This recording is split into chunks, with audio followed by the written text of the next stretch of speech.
Bulletin का आगाज़ करें और सबसे पहले आपको बताएं कि कौमी सलामती से मुतालिक पार्लिमानी कमेटी का इजलास शुरू हो चुका है। इजलास में कौन कौन शरीक होंगे, इस जानने के लिए आसिफ बशीर चौधरी हमारे साथ मौजूद हैं। आसिफ, कहिएगा इजलास में कौन कौन लोग शरीक हुए हैं अभी तक?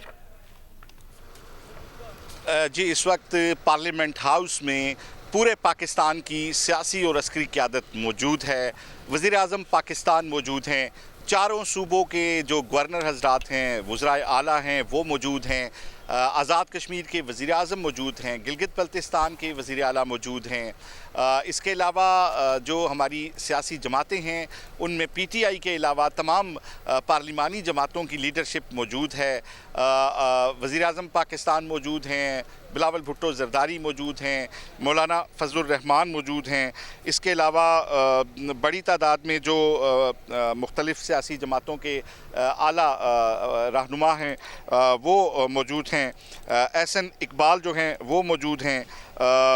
इसके अलावा जो सेक्रेटरी कैबिनेट हैं वो मौजूद हैं और चारों सूबों के IG साहिबान जो हैं वो भी मौजूद हैं।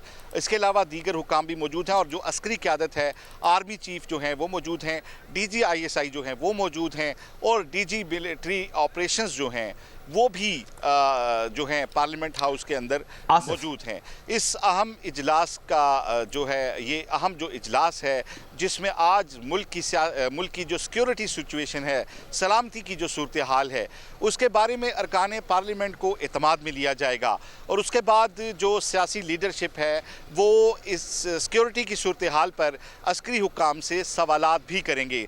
और बताया यही जा रहा है कि आज सिक्योरिटी पॉलिसी जो है, नेशनल सिक्योरिटी पॉलिसी जो है वो इस इजलास में वज़ा की जाएगी और क्या सिक्योरिटी की सूरत हाल के बाद कोई ऑपरेशंस होना है तो उस हवाले से भी अहम फैसले जो हैं वो मुतवक्के हैं।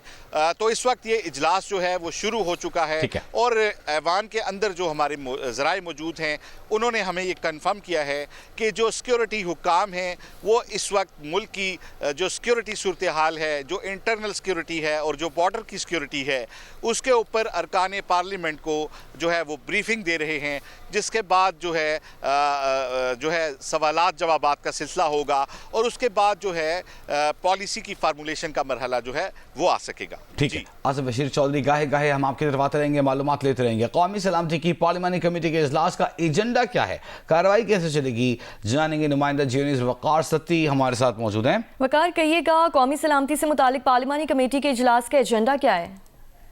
देखिए, बाकायदा जो इजलास है वो शुरू हो चुका है। इसका पहले तलावत कलाम पाक हुई है, फिर नाते रसूल मकबूल हुई है, उसके बाद पाकिस्तान का कौमी ताना बजाया गया है और उसके बाद जो इब्तदाई जो कलमात है, स्पीकर कौमी असम्बली ने यह कहा है कि अपोजिशन ने आज भी कौम को वो मायूस किया है और इंतहाई अहमियत के हामिल इजलास में अपोजिशन लीडर और उनकी जमात वो शरीक नहीं हुई, जबकि उनका कहना था कि अपोजिशन का रवैया पार्लिमानी रवायात के मनाफी है।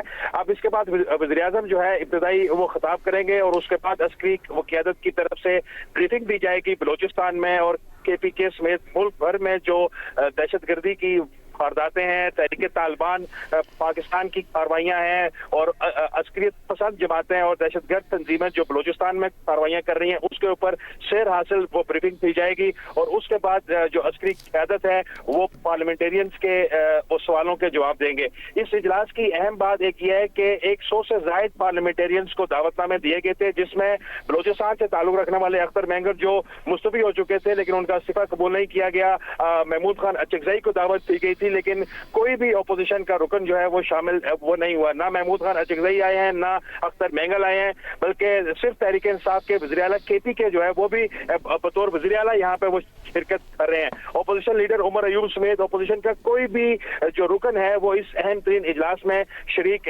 नहीं है। इस इजलास के बाद जो है जब जो वो ब्रीफिंग हो जाएगी, इसके अलावा तमाम जो चारों IGs हैं चारों सूबों समेत आज़ाद कश्मीर और गिलगित बल्तिस्तान के, वो भी इजलास में शरीक है। चीफ सेक्रेटरीज जो हैं वो भी इजलास में शरीक है और पूरे मुल्क में अमन और अमान की जो सूरत हाल है उसके ऊपर अस्करी क़यादत तफसीली वो ब्रीफिंग देगी। बहुत शुक्रिया वकार सत्ती आपका। PTI और तहरीक तहफ़्फ़ुज़ आईन पाकिस्तान में शामिल जमातों ने आज के अहम तरीन इजलास में शिरकत ना करने का फैसला किया है। जानेंगे तफसीलात नुमाइंदा जियो न्यूज़ हैदर शिराजी से। हैदर, बताइएगा। جی پاکستان تحریک انصاف کی جانب سے آج یہ اعلان کیا گیا ہے کہ وہ اس قومی سلامتی کمیٹی اجلاس میں شریک نہیں ہوں گے۔ اس سے قبل پاکستان تحریک انصاف کی پارلیمانی پارٹی نے یہ رائے دی تھی کہ انہیں اس کمیٹی اجلاس میں شریک ہونا چاہیے، جبکہ جس کے بعد سیاسی کمیٹی میں یہ معاملہ رکھا گیا۔ سیاسی کمیٹی اور کور کمیٹی کی اکثریت نے یہ کہا کہ اگر بانی پی ٹی آئی سے مشاورت کا انہیں موقع ملتا ہے اور ان سے ملاقات کی اجازت دی جاتی ہے تو اس حوالے سے پھر ہی ہم قومی سلامتی کمیٹی اجلاس میں شرکت کرتے ہیں، ورنہ ہم نہیں کریں گے۔ تو یہ صرف پی ٹی آئی کا فیصلہ نہیں تھا، اس کے ساتھ تحریک تحفظ آئین پاکستان کی جو جماعتیں ہیں انہوں نے بھی آج قومی سلامتی کمیٹی اجلاس میں شرکت سے معذرت کر لی تھی۔ ان کی جانب سے بھی یہی موقف اپنایا گیا کہ ایک تو بانی پی ٹی آئی سے ملاقات کروائی جائے اور دوسرا یہ کہ اس حوالے سے پارلیمان کا مشترکہ 3 روز تک ایک سیشن بلایا جائے جہاں پہ مختلف مکاتب فکر کی شخصیات کو بھی مدعو کرتے ہوئے نیشنل ایجنڈا تشکیل دیا جائے۔ جی بہت شکریہ Haider Shirazi.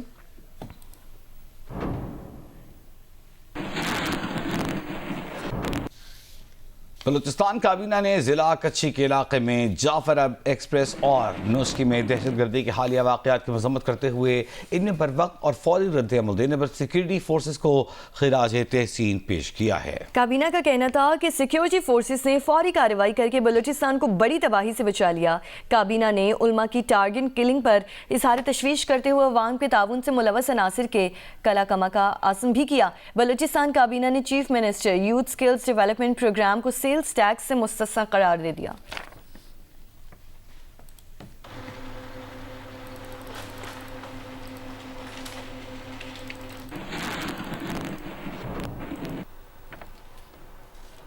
Army chief general Syed Asim Munir سے بحرین کے نیشنل گارڈ کمانڈر نے ملاقات کی ہے۔ آئی ایس پی آر کے مطابق ملاقات میں باہمی دلچسپی کے امور، علاقائی سیکیورٹی کی صورتحال پر گفتگو کی گئی۔ ملاقات میں 2 طرفہ عسکری تعاون کو مزید فروغ دینے کے مواقع پر بھی گفتگو ہوئی۔ آئی ایس پی آر کا کہنا ہے کہ آرمی چیف نے مشترکہ سیکیورٹی چیلنج سے نمٹنے کی اہمیت کو اجاگر کیا۔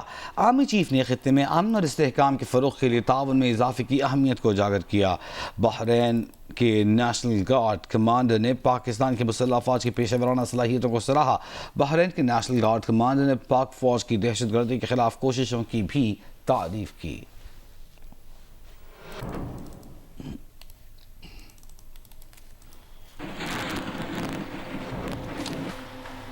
امریکی انتظامیہ نے براؤن یونیورسٹی کی لبنانی اسسٹنٹ پروفیسر کو امریکہ سے ڈپورٹ کر دیا۔ یونیورسٹی حکام نے یونیورسٹی کے غیر ملکی عملے اور طلباء کو امریکہ سے باہر سفر کرنے سے خبردار کر دیا ہے۔ براؤن یونیورسٹی کی پروفیسر راشا علاوی اپنے خاندان سے ملنے لبنان گئی تھیں۔ جمعرات کو لبنان سے واپسی پر بوسٹن کے ہوائی اڈے پر انہیں حراست میں لے لیا گیا۔ کسٹمز اینڈ بارڈر پروٹیکشن کے افسران نے ان کے فون کی تلاشی لی اور امریکہ میں داخلے سے روک دیا۔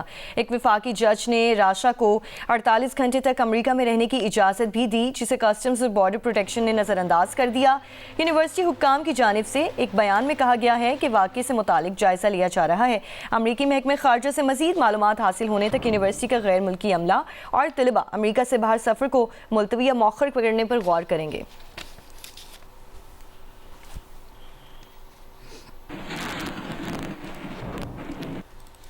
ترجمان امریکی محکمہ خارجہ ٹیمی بروس نے کہا ہے کہ ایسے طلباء جنہوں نے کالجوں میں حماس کی حمایت کی اور یہودیوں کو ہراساں کیا یا توڑ پھوڑ کی، ان کے ویزے ختم کرنے پر غور کیا جائے گا، جبکہ ویزے رکھنے والے ایسے غیر ملکیوں کا امریکہ میں داخلہ بھی روکا جا سکتا ہے جو ان باتوں میں ملوث ہوں۔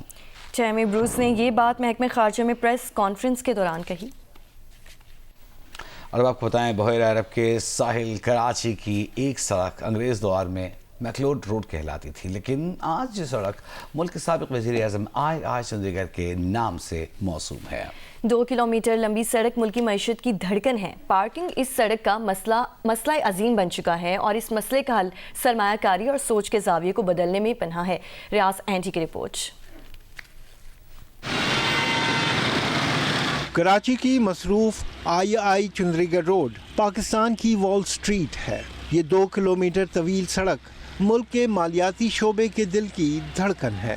Pakistan stock exchange, state bank of Pakistan, متعدد بینکوں کے ہیڈ آفیسز، ریلوے اسٹیشن، تاریخی cotton exchange overseas chamber, Karachi chamber और कई मीडिया हाउसेस यहाँ कायम है। बदकिस्मती के साथ जिस तरह की इसकी प्लानिंग होने की ज़रूरत थी उस तरह की प्लानिंग नहीं है, और चूंकि अब गाड़ियों का रश बढ़ता जा रहा है तो प्रॉब्लम यह है कि गाड़ी को खड़ी करने की जगह नहीं है इस वक्त वहाँ पर। सड़क के अतराफ और गलियों की बेहंगम पार्किंग वॉल स्ट्रीट की खूबसूरती को बदनुमा बनाती है। मैं आपको सिर्फ याद दहानी कराना चाहूँ कि मोहतरमा शहीद बेनज़ीर भुट्टो के दौरे हुकूमत में 93 वाली गवर्नमेंट में जब कराची स्टॉक एक्सचेंज होती थी, उसकी पार्किंग लॉट के लिए जो रेलवे का मुतसिल यार्ड है वहाँ पे जगह दे दी गई थी, लेकिन बदकिस्मती के साथ 25, 26, 30 साल गुजर गए, आज तक वो मामला स्टॉक एक्सचेंज का और रेलवे का सेटल नहीं हुआ। आई चंद्रीगढ़ रोड के बुनियादी ढांचे को बेहतर बनाने से अहम मुआशी फ़वाइद हासिल किए जा सकते हैं। इसके अतराफ में रेलवे समेत कई इदारों की ज़मीनें दस्तयाब हैं, जहां पब्लिक प्राइवेट पार्टनरशिप में पार्किंग प्लाजा बनाए जा सकते हैं। चंद्रीगढ़ रोड के 2 कोनों के ऊपर आप पार्किंग प्लाजा स्टैब्लिश करें, जहां पर गाड़ियों को आप पार्क कर दें, लोग बासानी पार्क करके फिर वॉक करके अपने अपने दफातर में बासानी जा सकें, उनकी गाड़ी भी महफूज रहे और ट्रैफिक भी आपकी उससे असरअंदाज ना हो। ये वक्त है कि तमाम शराकतदार इकट्ठे हों। KMCA चाहती है, we are ready and willing कि वो BOT बेसिस पर हम बना लेंगे, जिससे शहर का एक बहुत बड़ा मसला हल हो पाएगा। देर बहुत हुई, लेकिन अब दुरुस्त फैसले करने का वक्त है। कैमरामैन अदनान हैदर के साथ रियाज एंडी, जियो न्यूज़, कराची। कुछ खेल की बात करें तो दूसरे T20 इंटरनेशनल में न्यूजीलैंड ने पाकिस्तान को 5 विकेट से हरा दिया। डनेटन में बारिश से मुतासरा मैच में पाकिस्तान ने मुकर्ररा 15 ओवर्स में 9 विकेट पर 135 रन बनाए, जबकि न्यूजीलैंड ने हदफ 11 गेंदों पहले ही 5 विकेट पर हासिल कर लिया। डनेटन में मैच बारिश के बाइस ताखीर से शुरू हुआ। कीवी कप्तान ने टॉस जीता और फील्डिंग की। पाकिस्तान की बैटिंग लाइन शुरू ही में लड़खड़ा गई। हसन नवाज 0 और मोहम्मद हारिस 11 रन बनाकर आउट हो गए। फिर कप्तान सलमान आगा ने 28 गेंदों पर 46 रन की इनिंग्स खेली। शादाब खान 26 और शाहीन आफरीदी 22 रन के साथ नुमाया रहे। मुकर्ररा 15 ओवर्स में पाकिस्तान ने 9 विकेट पर 135 रन बनाए। हदफ के ताकुब में टिम साइफ्रेड और फिर एलन ने 66 रन की बुनियाद रखी। साइफ्रेड 45 और एलन 38 रन बनाकर आउट हो गए। इसके बाद पाकिस्तानी बॉलर मजीद 3 विकेटें गिरा सके, लेकिन न्यूजीलैंड ने 11 गेंदों पहले ही हदफ 5 विकेट पर हासिल कर लिया। हारिस रऊफ ने 2 विकेटें हासिल की। न्यूजीलैंड को सीरीज में 2-0 की बढ़तरी हासिल हो गई। तीसरा मैच जुम्मे को ऑकलैंड में खेला जाएगा। पाकिस्तान के फास्ट बॉलर हारिस रऊफ का कहना है कि पाकिस्तान टीम पर तनकीद आम हो चुकी है, जिसका जो जीत चाहता है पाकिस्तान टीम को क्या उठता है। अब बात करें तनकीद की, मेरे हाल से इस टाइम पाकिस्तान के अंदर ये आम हो चुका है। हर बंदा हर किसी पे कोई भी बात कर रहा है, बट देखें अब यंग लड़के हैं, अब इनको मौका दिया है तो मिलने का मौका देते हैं तो वो पूरे 10-10, 15-15 मैचेस देते हैं, तब जाके वो प्लेयर्स बने हैं। स्टार्टिंग में कोई भी आता है इंटरनेशनल लेवल में स्ट्रगल करता है। अब तनकीद की बात कर रहे हैं, वो तो मेरे हाल से एक मामूल बन चुका है कि बस कोई लोग सारे बैठे हुए पाकिस्तान टीम का हारने का वेट करते हैं कि यार किसी तरीके से इनके ऊपर बात की जाए। और मेरे ख्याल से वो उनका अपना ओपिनियन है, वो दे सकते हैं, बट हमारे पास जिस तरह हम एज अ टीम हम कोशिश कर रहे हैं कि अपनी टीम को कैसे बिल्ड किया जाए, किस तरह एक अच्छा कम्बिनेशन बना जाए, और जो वर्ल्ड में जिस तरह की क्रिकेट रिक्वायरमेंट है उस तरह खेलने की कोशिश कर रहे हैं। हम हर चीज़ ट्राई करने की कोशिश कर रहे हैं। जब हम नई नई चीज़ें ट्राई करेंगे तो फेलियर भी आएंगे, बट एज अ फेलियर से हम लोग सीखेंगे। ये नहीं है कि हमारे लड़कों ने बॉलिंग बुरी की, बट कुछ शॉट्स ऐसे भी लगे, वो अनलकी रहे हमारे बॉलर, उनकी टॉप एज भी लगे, वो भी छिक्के हो रहे थे, कुछ विंड की वजह से भी स्मॉल बाउंड्रीज पे जा रहे थे वो बॉल्स। तो एज अ बॉलिंग यूनिट हम सब एफर्ट कर रहे थे, बट डजंट मैटर, एफर्ट मेरे से ज़्यादा मैटर करती है। अब रिजल्ट हमारे फेवर में नहीं आए, थोड़े से अनलकी रहे शुरू में, जिस तरह जो हमारे जो कैचेस होने चाहिए थे वो 6 हो चुके। एशिया में पाकिस्तान के पेसर स्ट्रगल कर रहे हैं, मेरे ख्याल से सिर्फ पाकिस्तान के पेसर स्ट्रगल नहीं कर रहे, वो ऑल ओवर द वर्ल्ड जितने भी वहाँ पे पाकिस्तान के अलावा भी कोई पेसर्स गया है वो भी स्ट्रगल कर रहे थे।